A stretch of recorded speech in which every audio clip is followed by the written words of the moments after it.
오늘은 마태복음 110번째 시간입니다. 마태복음 27장 45절에서 56절의 말씀 가지고 정오의 어둠이라는 제목으로 하나님의 말씀 함께 나누도록 하겠습니다. 오늘 본문을 시작하면서 이렇게 이야기합니다. 제6시로부터 요즘 시간으로 환상하면 정오 12시입니다. 낮 12시. 여러분, 시간이라는 것은 매우 의미를 지니고 있습니다. 예를 들어서 각 시간은요, 우리에게 의미를 부여하는데 아침 하면 희망을 의미하죠.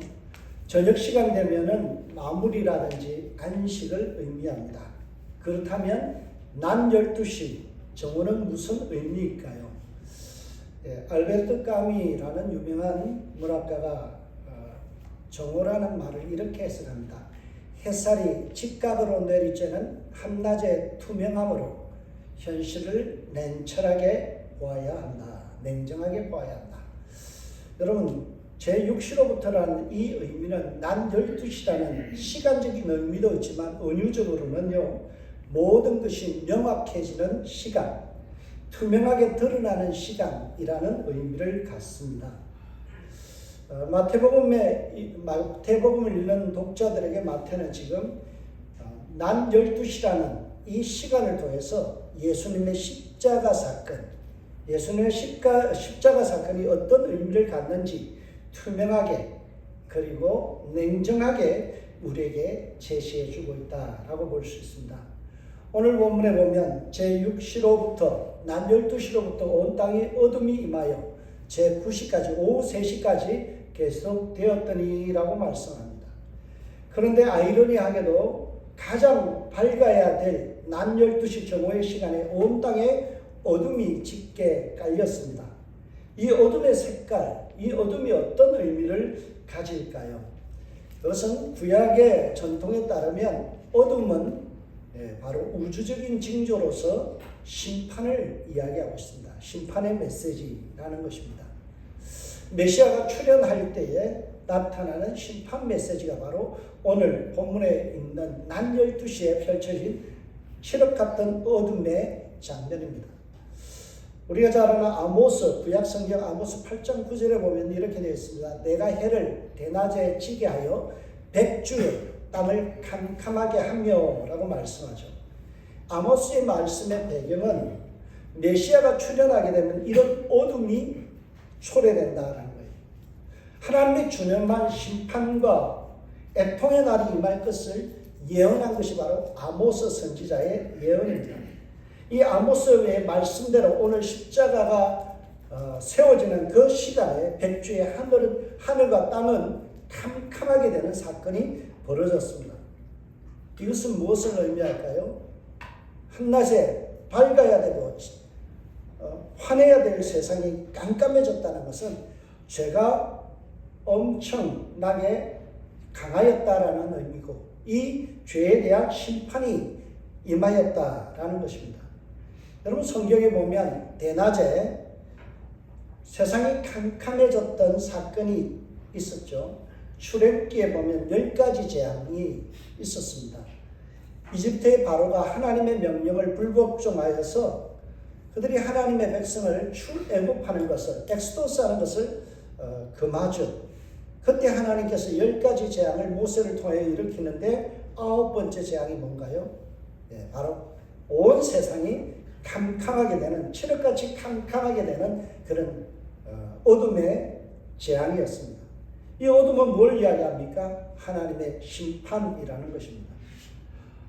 예수님의 십자가 세워진 그 시간에 얼마나 인간의 죄악이 심각했으면 하늘도 눈을 감아버려 캄캄하게 되었고 땅은 지진을 일으키며 통곡했다라는 사실을 우리 본문은 이야기하고 있습니다. 오늘 본문은 누가복음에서는요, 좀 다르게 아주 시적으로 표현합니다. 12시가 되자 온 땅에 어둠이 덮여 오후 3시까지 계속되었다. 태양이 그 빛을 잃었고 대지는 소리 없는 비명 속에 얼어붙는 듯 했다라고 이야기합니다. 여러분, 소리 없는 비명이라는 이 표현은 매우 시적인 표현인데요. 우리 한국의 유명한 시인이었던 유치환 시인이 지었던 깃발이라는 시에 보면 이것은 소리 없는 아우성이었다라는 표현이 있어요.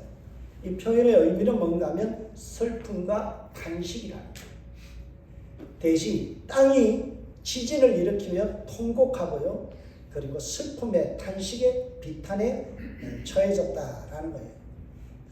태양의 빛을 입고 모든 것이 캄캄하게 되는 것은 하나님의 통곡이었다라고 오늘 본문은 이야기하고 있습니다. 이 심판의 어둠이 3시간 동안 지속되었습니다. 이 순간 예수님은 십자가 위에서 아무 말도 하지 않고 침묵을 유지합니다. 예수님께서 27장 11절에서 빌라도에게 짧게 대답한 것 외에는 1절 침묵으로 주님께서는 일관하셨어요. 자신을 희롱해도 침뱉고 채찍으로 때려도 예수님은 입을 꾹 다물고 침묵으로 유지하셨습니다. 예수님의 침묵은 캄캄한 세상에 대한 한탄이며 통곡입니다. 적극적인 항의의 표시입니다. 저는 이 대목에서 아서 캐스트러라는 사람이 지었던 유명한 세계 소설의 하나가 떠올랐습니다. 그게 뭔가 오늘 설교의 제목인데요. 정오의 어둠이라는 책입니다. 이 책에 보면 한 대목에 이런 내용이 나옵니다. 정오의 태양은 눈이 멀 정도로 눈부시게 빛나고 있었지만 그 빛은 세상을 밝히는 대신 모든 것을 집어삼키는 거대한 어둠이 되어 내려앉았다. 진실이 힘을 잃은 그곳에서 한낮의 빛은 고독한 영혼들을 감시하는 서슬퍼런 칼날과 같았다.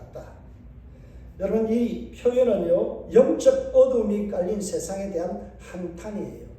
진실이 힘을 잃어버린 세상에 대한 한탄입니다.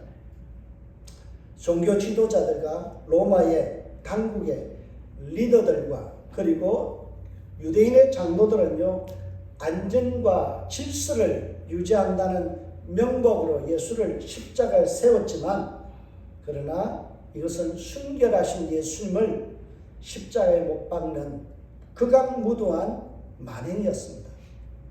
진실이 힘을 잃어버린 그러한 결과입니다. 한마디로 하나님은 지난주에 설명했듯이 이 어둠 십자가의 고통 속에서 악을 선으로 바꾸는 일을 시작하십니다. 그것을 지난주에 뭐라고 이야기했어요? 구속사적 반전이라고 이야기했습니다. 구속사적 반전. 주님은요, 우리가 아무리 악을 저질러도 결국에는 그것을 합력하여 선을 이루시는 분이에요. 그래서 전능하신 하나님이에요.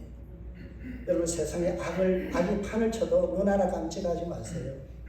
내가 보기에는 저거 망할 것 같다, 저래서는 안 된다 싶어도요, 하나님은 결국에는 하나님의 뜻을 이루시고요, 선으로 바꿔놓는 분이시다라는 거예요. 그것을 신학적 용어로 구속사적 반전입니다. 반전이라는 것은 뒤엎는다는 거죠. 하나님은 구속사적 반전을 이루십니다. 칼바르트라는 유명한 신학자가 교회학이라는 책을 썼어요. 근데 그분이 오늘의 본문을 가지고 이렇게 얘기합니다. 우리 자리에 재진 재판장이신 하나님. 여러분, 우리 자리가 어떤 자리예요? 죄인의 자리, 심판받아야 될 자리, 죽어야 될 자리. 그 자리에 누가 섰다고요? 재판해야 될, 벌을 내려야 될 하나님이 되려 내 대신에 그 자리에 서셨다는 거예요. 예수님의 십자가 사건이 어떤 사건이에요? 날 대신하여 내가 마땅히 죽어야 될 그 자리에, 내가 천벌받아야 될 그 자리에 재판장이신 하나님께서 친히 나 대신에 그 자리에 서신 사건이다. 그렇게 설명하고 있습니다. 여러분, 이곳에서 이런 내용이 나옵니다. 그 3시간 동안 일어난 일은 우주적인 침묵이 아니라 하나님의 자신을 대적하여 죄인을 살리신 심판의 현장이다. 예수님은 우리가 겪어야 할 가장 깊은 육이 버림받음의 어둠 속으로 들어가셨고, 그분이 어둠에 잠기심으로 우리에게는 영원한 빛이 전가, 우리에게 트랜스퍼 되었다는 거예요. 트랜짓 됐다는 거예요. 여러분, 이것이 얼마나 큰 은혜인지 몰라요. 오늘 본문을 해석한 제가 존경하는 김기성 목사님이 말씀의 빗속을 거닐다라는 이 책을 썼는데, 요한복음에 대한 설교집이에요. 그 책에 보면 이런 내용으로 풀이합니다.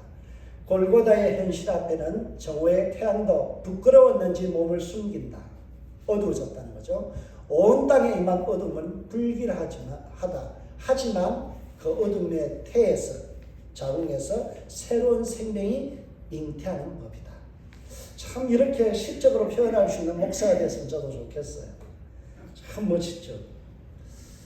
여러분, 진리를 아주 명쾌하게 설명해 줍니다. 예수님은요, 어둠 속에서 빛을 창조하시고 침묵 속에서 구원의 우렁찬 선포를 하기 위하여 고난을 수용하셨다라는 거예요. 여러분, 오늘 여기에 보면 우리에게 영광의 빛을 주시기 위해서 예수님은 하나님으로부터 버림받는 버림받는 일을 자처하셨다라는 거예요. 왜 그렇게 하셨어요? 하나님께서 예수 그리스도를 십자가에 버리심으로 우리에게 구원의 빛을 비춰주시기 위해서 그렇게 하셨다라는 거예요. 이것을 신학적으로 버림받다라고 이야기를 하죠.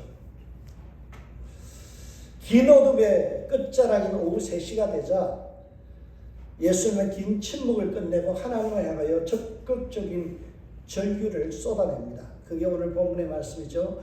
제9시에 오후 3시에 예수께서 크게 소리질러 이르되 엘리 엘리 라마 사박다니 하시니 이는 곧 나의 하나님 나의 하나님 어찌하여 나를 버리셨나이까 하는 뜻이라. 이 탄식은 예수님께서 버림받음이라는 이 고통을 드러내신 사건이에요. 그리고 어둠 속에서 인간을 대신하여서 죽음 속으로 들어가신 사건이에요. 이 사건은 우리가 마땅히 죽어야 될 그 자리에 예수님께서 대신 들어가셨다라는 거예요. 여러분, 오늘 본문에 보면 하나님 자신을 대적하신 사건이라고 앞에 보면 이야기했죠. 우리가 아는 그 교회학의 설명에서 그랬죠. 이게 무슨 말일까요? 하나님이 하나님 자신을 대적하신 사건. 여러분, 이것은 뭔가 하면 하나님의 본성이 뭐예요? 사랑이시잖아요. 하나님은 사랑이시다. 근데 하나님은 사랑이기 때문에 무조건 뭐예요? 다 덮어놓고 사랑을 해야 돼요. 그게 하나님이세요. 그런데 그 하나님의 사랑을 전달하지 못하는 일이 생겼어요. 그게 뭐예요? 인간의 죄. 그래서 하나님 자신이 거룩하신 하나님, 사랑의 하나님이 자신을 향하여 사랑해야 되는 그 본성을 거슬려서 뭐 했다고요? 심판하는 일을 했다는 거예요. 죄를 벌주는 일을 했다는 거예요. 그게 하나님의 본성을, 자신을 대적한 사건이에요. 그래서 결국 우리가 받아야 될 그 심판을 이루셨다. 여러분, 하나님은 사랑이시기 때문에 무조건 사랑해야 되는데, 사랑의 하나님은 자신을 용서해야 하지만, 인간을 용서해야 되지만 공의를 충족시키기 위해서 죄에 대한 벌을 반드시 줘야 되기 때문에 대신 십자가를 지셨다라는 거예요. 이 점에 대해서 우리가 잘 아는 존 스타트너라는 목사님이 그리스도의 십자가라는 아주 탁월한 책을 썼습니다. 제가 이 책 붙들고요. 제가 신학교 시절에서 이 책 붙들고 울었어요. 이 책을 정말 내가 사랑하는 책이에요. 내 인생에서 최고의 책을 뽑는다면 이 책이에요. 그리스도의 십자가. 그 책에 보면요, 이런 내용이 나옵니다. 십자가의 유기, 십자가의 상에서 예수님이 버림받은 것은 인간의 죄를 짊어지신 그리스도께서 죄에 대한 하나님의 공의와 진노를 온전히 담당하시는 필연적인 과정이었다. 선택적인 과정이 아니라 반드시 치러야만 하는 필연적 과정이었다라는 거예요. 왜 이렇게 주님께서 십자가를 지시고 어둠 속에 처해지고 하나님으로부터 엘리 나가 살았다니 나를 왜 버립니까? 라고 주님 앞에 탄원할 수밖에 없었을까요? 그것은 죄인된 우리를 너무나 사랑하셨기 때문에 하나님께서요 너무나 우리를 사랑하시기 때문에 자기 아들 예수를 죽여서 그 핏값을 지불하게 하고 우리를 구원하신 거예요. 죄의 장벽으로 때문에 하나님 앞에 나아갈 수 없는 우리를 하나님께서 그 장벽을 무너뜨리고 하나님 앞으로 나아가게 하신 사건이 바로 십자가 사건이다 라는 것입니다. 여러분 몰트만이 지은 책이 있습니다. 십자가에 달리신 하나님이라는 책입니다. 십자가에 달린 것은 예수님인데요. 성자 하나님께서 대신 십자가에 달렸다라는 말이에요. 그 책에 보면 이렇게 이야기합니다. 십자가의 3시간의 사건을 뭐라고 해석하는가 하면 하나님의 사랑의 고통이다. 십자가에서 그 고통, 여러분 모세 하면 가시에 찔리기만 해도 아픈데요. 여기를 정맥이 지나가는 여기를 갖다가 양쪽으로 여러분 녹선못으로 박았다고 생각해 보세요. 얼마나 아플까요? 그 고통을 나를 위해서 대가를 치르신 거예요. 왜요? 나를 사랑하시기 때문에. 여러분 그렇기 때문에 여러분 존귀한 자예요. 여러분 귀중한 사람이에요. 너무나 소중한 사람이에요. 왜요? 예수님께서 자기의 생명을 버려가면서까지 여러분을 구원하시기로 작정하시고 그 일을 이루셨다니까요. 그게 은혜이고 그게 큰 사랑이에요. 거기에 보면 이렇게 이야기합니다. 아들이 버림받은 어둠 속에서 죽어갈 때 아버지 하나님은 아들의 죽음을 방관하신 것이 아니라 아들을 잃은 슬픔의 고통을 겪으셨다. 십자가의 3시간은 삼일체 하나님이 인간의 고통과 죽음 그 자체 속으로 친히 걸어 들어가신 역사적인 사건이다. 여러분 누군가가 나 대신에 매를 맞아준다고 해도 이건 큰 고마움이죠. 누군가가 내가 죽어가는 심장을 대신 돈을 이렇게 제공한다면 어떨까요? 평생 그분 못 잊어요. 근데 예수님은요, 심장뿐만이 아니라 모든 것을 다 내어주셨어요. 사랑이 아니면 설명할 수 없다라는 거예요. 그래서 하나님은 여러분을 정말 사랑하세요. 이것을 가슴 속에 갖고 있으면요, 자존감이 높아져요. 남이 나를 평가하는 것에 대해서 뭐 해야 돼요? 둔감해져요. 남이 나를 어떻게 생각하든 나는 하나님의 사랑받는 사람이다. 나는 존귀한 자다. 이거 알고 나면요, 세상 사람이 나를 뭐라 그래도 I don't care. 문제 없어요. 사람이 뭐라 그래도 그게 무슨 말이에요? 그게 무슨 상관이에요? 하나님 나를 사랑하시는. 그런데 이러한 놀랍고 은혜로운 예수님의 대속 사건을 인간들은 어때요? 받아들이지 않아요. 수용하지 않아요. 여기 보면 이렇게 말씀합니다. 거기 섰던 자 중 어떤 이들이 듣고 이르되 이 사람이 엘리야를 부른다 하고 그 중에 한 사람이 곧 달려가서 해면을 가져다가 신 포도주를 적셔 갈대 깨어 마시게 하거늘 그 남은 사람들이 이르되 가만두라 엘리야가 와서 그를 구원하나 보자 하더라.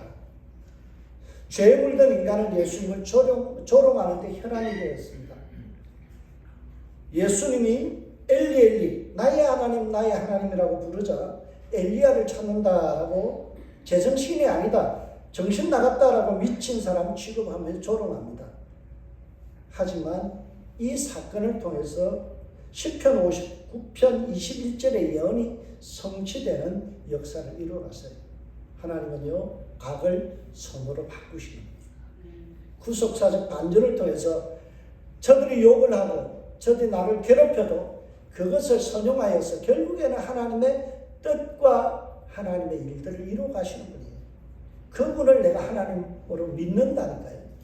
여러분이 믿는 하나님은요, 악을 방치하고 내가 고난당하는 것을 버려두는 것이 아니라 그 고난을 역이용해서 선으로 바꿔서 하나님의 은혜가 되게 하신다는 거예요. 그게 내가 믿는 하나님이에요. 예수님이 모든 조롱을 적극적으로 수용해서 나를 위한 죄값을 치르는 일을 하셨습니다. 예수께서 다시 크게 소리 지르시고 영원히 떠나시리라 라고 말씀하죠. 인간의 눈에 보기에는 놀라운 반전이 없었어요. 예수님 십자가에 못 박혀서 죽었어요. 사람들이 볼 때는 처형되었다, 죽었다, 끝났다 라고 그렇게 눈으로 확인했어요. 그런데 예수님께서 크게 소리 지르고 영원히 떠나시니라 라고 성경은 그렇게 이야기하고 있습니다. 여러분, 이 말씀이 굉장히 중요한 말씀입니다. 우리 성경 번역은 좀 아쉬워요. 정확히 번역하면 어떻게 번역해야 되는가 하면요, 영혼을 내보내시니라. 누가 내보냈다고요? 예수님 자신이 내보냈다. 근데 의역을 하면 어떻게 되는가 하면 그가 자신의 영혼을 하나님께 드렸다라고 번역돼요. 그게 더 멋있는 번역이에요. 예수님이 십자가에서 처형된 것이 아니라 적극적으로 우리를 구원하기 위하여 자신의 영혼을 하나님께 드리는 일을 행했다라는 거예요. 영혼이 그냥 떠나간 것이 아니라 영혼을 내보내서 하나님께로 내보내시는 적극적이고 주도적인 일을 하셨다는 거예요.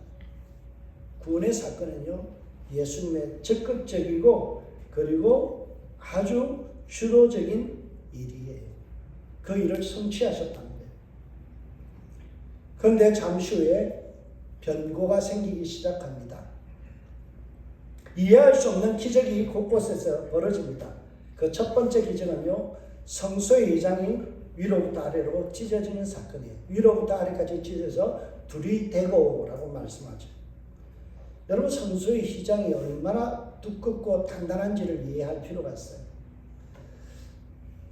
이 성소의 휘장은요, 4가지 색으로 이렇게 교차해서 꼬게 되어 있습니다. 청색, 자색, 홍색, 실, 가는 배실로 이렇게 딱 꼬는데요.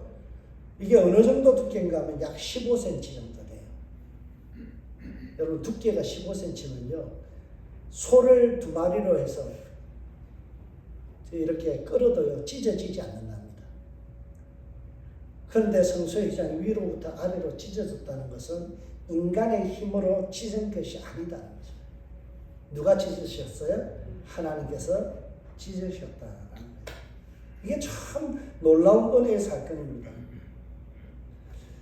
여러분, 예수님께서 운명하시는 순간 성소의 휘장이 위로부터 아래로 찢어진 이 사건은요, 어떤 일인가 하면 예수님이 성전보다도 더 크신 분이라는 거예요. 바울은 에베소서 2장 18절에서 이렇게 이야기합니다. 이는 그로 말미암아 예수님으로 말미암아 우리 둘이 한 성령 안에서 아버지께 나아감을 얻게 하려 하시니라. 여러분, 예수님의 죽음의 십자가 사건을 통해서 우리가 어디로 나간다고요? 하나님 아버지께로 나아가는 일들이 가능해졌다는 거예요. 이거는 구약을 좀 이해할 필요가 있어요.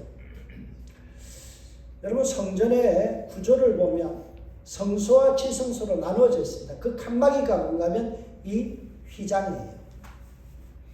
그래서 인간은요, 성소 안에 못 들어갑니다.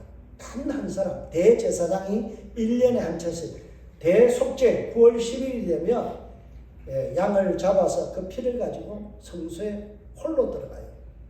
홀로 들어가는데 발에는요, 끈을 묶고 나갑니다.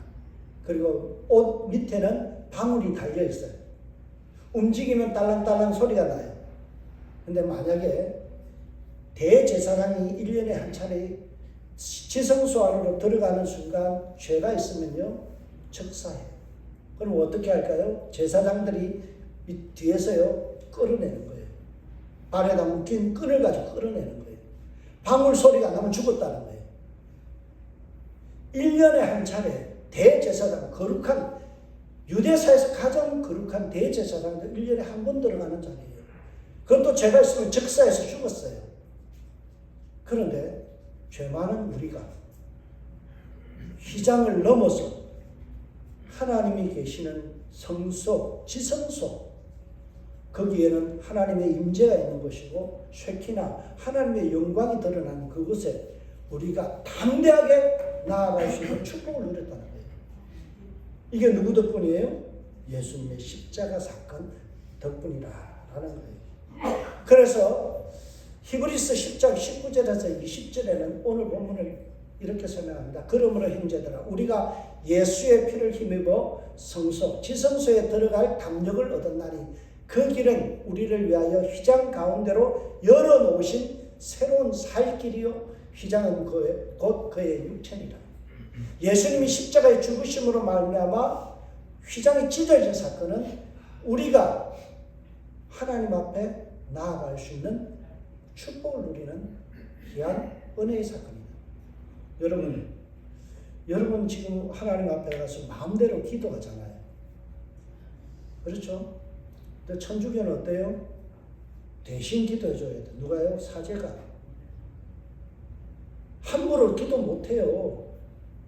그래서 마리아여 빌어주소서, 성 요한이여 빌어주소서, 날 위해서 대신 기도해 달라는 거예요. 근데 기독교는 뭐예요? 그런 거 필요 없어요. 내가 하나님 앞에 그냥 나가서 기도하면 돼요. 그냥 하나님 앞에 나가면 돼요. 죄가 있든 없든 상관없어요. 왜요? 예수 그리스도께서 나 대신에 내가 저질른 모든 죄와 원죄까지도 예수님이 십자가에서 다 해결해 주셨기 때문에 우리는 어떻게 담력을 얻었다는 거예요. 뻔뻔하게 하나님 앞에 나갈 수 있는 담력을 가졌다니까요. 이게 축복이에요. 예수님이 우리를 하나님께 나아갈 수 있는 길을 활짝 열어주신 이 사건이 십자가의 사건이에요. 그래서 온 세상이 하나님의 은혜에 대해서 기적으로 화답합니다. 두 번째 기적이 나타나죠. 그게 뭐예요? 지진이에요. 땅이 화답하는 거예요. 땅이 놀란 거예요. 예수님의 구원 사건을 보면서 땅이 놀란 사건이 뭐야? 지진이다. 땅이 진동하며 바위가 터지고 무덤이 열리며 자던 성도의 몸이 많이 일어나되 죽은 사람이 부활했다는 거예요. 예수의 부활 후에 그의 무덤에서 나와서 거룩한 성에 들어가 많은 사람에게 보입니다. 놀라운 일이 일어났죠. 이 본문의 말씀은요, 예수님이 메시아이심을 드러내는 사건이에요. 여러분, 땅이 진동하고 바위가 터지고 무덤이 열려서 죽었던 사람이 부활한 이 사건은요, 예수님이 메시아라는 것을 입증해 준 사건이에요. 왜냐하면 구약 성경 에스겔서 37장 12절에 보면 종말에 예수님 메시아가 오면 어떤 일이 일어나는지를 예언한 거예요.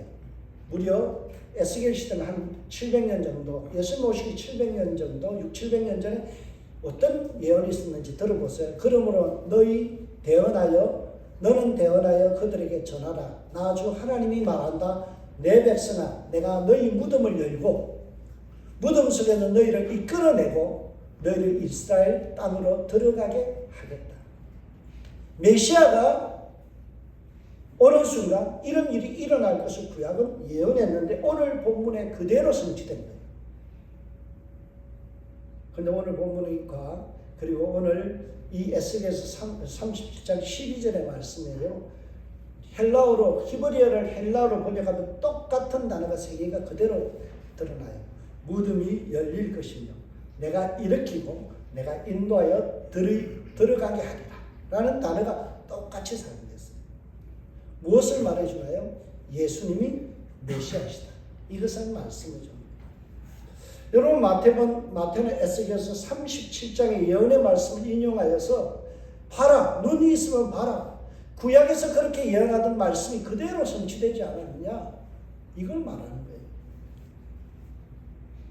여러분 에스겔서 37장은 여러분이 잘 아는 환상의 내용이 나옵니다.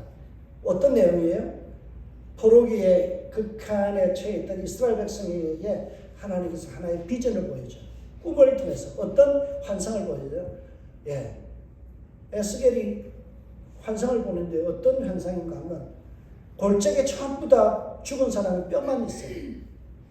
근데 생기가 들어가고 하나님의 말씀이 대언되니까 뼈들이 다시 붙기 시작해요. 그 힘줄이 붙고요, 살이 붙고요, 하나님의 군대로 다시 죽었던 것이 하나님의 군대로 변화되는, 되살아나는, 부활하는 환상을 봤어요. 그리고 나서 나오는 말씀이 12절의 말씀이에요. 에스겔서 12절 말씀. 그러면 마태가 에스겔서 12장의 말씀을 가져와서 오늘 본문을 이야기하는 건 뭐예요? 죽은 사람도 살아나는 부활의 능력을 말하는 거예요. 마태는 51절과 52절 통해서 첫사람 아담 이후에 인류를 지배했던 이 죽음, 마른 뼈와 같은 그 존재들이 다시 하나님의 군대로 변화되는 그런 일들이 일어난다. 부활의 사건이 일어날 것을 예언한 것이 성취됐죠. 여러분, 아담 이후로 우리를 지배했던 이 사망이, 죽음이 예수님의 대속적 사건을 통해서 이제는 죽음이 완전히 정복되어지고 우리는 부활하는 영광된 존재로 바뀌어졌다는 거예요. 그 예표가 뭐예요? 예수님 죽는 순간에 많은 무덤에서 사람들이 부활해서 다시 살아났던 그 사건을 이야기하는 거예요. 그래서 고린도전서 15장 21절에 이렇게 말합니다. 사망이 한 사람으로 말미암았으니 죽은 자의 부활도 한 사람으로 말미암느니라. 무슨 말씀이에요? 사망이 아담과 하와 한 사람 때문에 일어났잖아요. 죽음이. 인간의 죽음은요, 아담 때문에, 하와 때문에 일어난 거잖아요. 그런데 부활도 한 사람, 예수님 때문에 우리에게 주어진다라는 사실. 온 세상이 예수님의 메시아이심을 인준하자 그 사건을 목격한 사람들에게 반전이 일어나기 시작합니다. 비록 주님의 나라가 임할 때 나는 하나님의 좌편에 또나 어떤 사람은 우편에 앉게 해달라던 남성 제자들은 다 도망갔지만 전혀 기대하지 않았던 사람들이 드러나죠. 그들이 누굽니까? 네, 바로 예수님의 여제자들과 백부장이었습니다. 오늘 본문에 보면 이렇게 이야기하죠. 백부장과 함께 예수를 지키던 자들이 지진과 그 일어난 일들을 보고, 목격자들이죠. 누가 목격했어요? 백부장들과 예수를 지키던 자들, 군병들이에요. 그들이 심히 두려워에 이르되 이는 진실로 하나님의 아들이었다 하더라. 여러분, 예수님을 처형했던 그 사람들, 예수님의 무덤을 지켰던 그 사람들이, 이 군병들이 뭐라고 이야기해요? 예수님이 진실로 하나님의 아들이다. 그렇게 고백합니다. 여러분, 여기에 보면 참 재밌는 것을 하나 발견할 수 있는데요. 마가와 누가는요, 마가복음과 누가복음에는요, 이렇게 돼 있어요. 백부장 한 사람이 하나님의 아들이었다라고 고백하는 걸로 돼 있어요. 그런데 오늘 마태는 백부장과 함께 예수를 지키던 자들, 군병들까지도 예수님이 하나님의 아들이었다는 사실을 고백했다라고 이야기합니다. 이방인들까지도 예수님이 메시아이심을 인정했다는 거예요. 마태는 거기서 에스겔서 37장보다 한 발짝 더 나가서 기록합니다. 에스겔서 30장 11절에 이어서 13절이 나오는데요. 거기에 보면 이런 내용이 있습니다. 내 백성들아, 내가 너희 무덤을 열고 너희로 거기에서 나오게 한즉 너희는 내가 여호와인 줄 알리라. 여러분, 에스겔서 37장은요, 내 백성들아 라고 말씀하죠. 누구예요? 이스라엘 백성이에요. 이스라엘 백성들은요, 무덤이 열리고 거기서 부활해서 나오는 것을 보리라 라고 이야기했는데요. 마태는 그것을 누가 봤다고 이야기해요? 백부장들과 이방인들까지도 봤다. 그리고 목격자로는 부적합한 여인들까지도 그 일을 보았다. 여러분, 이것이 얼마나 마태가 우리에게 이야기해 주는 의미가 큰지 몰라요.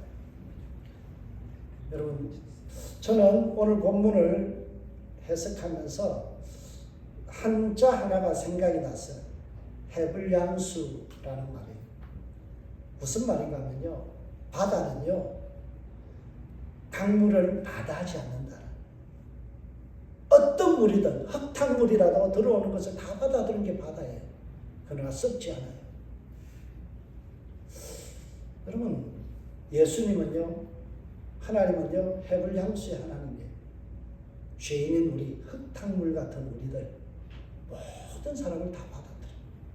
심지어는 자기를 찔러 죽인 이 군병들까지도 하나님의 아들이라고 고백할 수 있는 귀한 그러한 신앙의 변화를, 고백의 변화를 이끌어내서 그들도 받아들여요.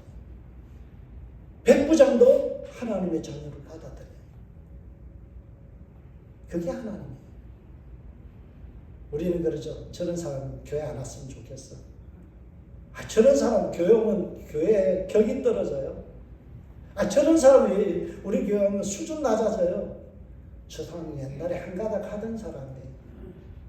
저런 사람은 예수 믿을 너무 부족하대. 안 왔으면 좋겠어요. 근데 하나님은 어떤 분이에요? 해불양수의 하나님.